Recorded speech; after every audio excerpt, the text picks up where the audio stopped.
I have to take these shapes and put them in those holes. Is that right? This is a number 1. Not if you did it right. If you smashed on that. Never had one of these? Should I give it a go?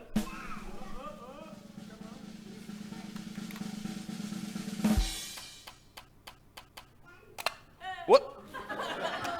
I like number 1, the shape of a heart. Let me ask you a question. I've got one of these. Who remembers playing with these?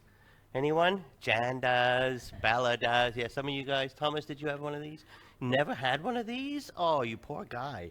Anyone else? Yeah? And what's the goal? What do you have to do? Arabella? All right, so inside here, I've got some different shapes. There we go.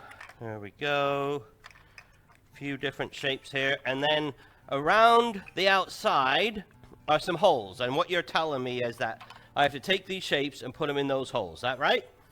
So if I take this one, this is a number 1, my favorite number. I like number 1. I also like the shape of a heart. All right, well, let me try a different one. You know what? Here's a heart.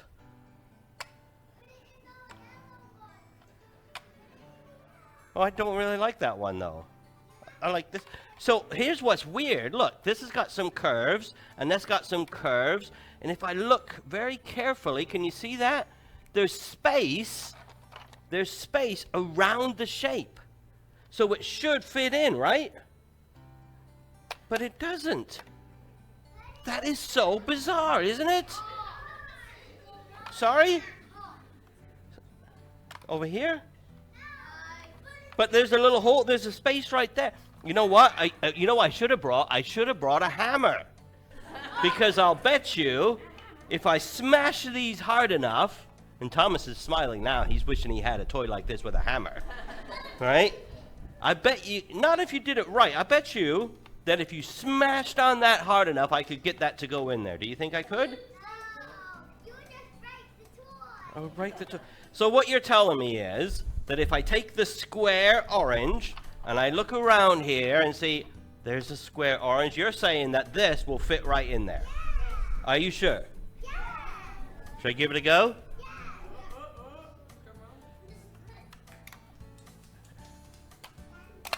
What? All right, and this one then will fit in what? The blue circle? Like this? I don't know. Oh, now it's making noises. Oh, look at that. When you get it in the right hole, it makes noises. This is kind of a fun toy. So, blue circle? Blue circle? This one? This one right here? Okay. All right, we nearly got it. Green star. David is freaking out. David's like, this is so easy. Why are you having such a hard time with this? All right. Stop making noise. And so there's one left. And lo and behold, when you put the right shape in the right hole, you're absolutely right. It just goes nicely, doesn't it? Does exactly what it's supposed to do. Well, you know what?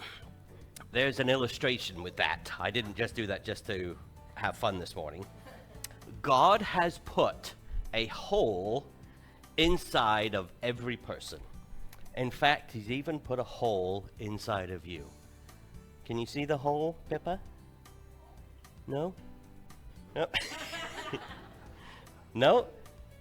Because it's not in your body. It's not in your mind. The hole that God has put inside of you is in your soul. It's in your soul, the part that's way down deep inside of you. Solomon called that hole eternity. It's a hole that is so big and so huge that it can't be filled with anything that you can see.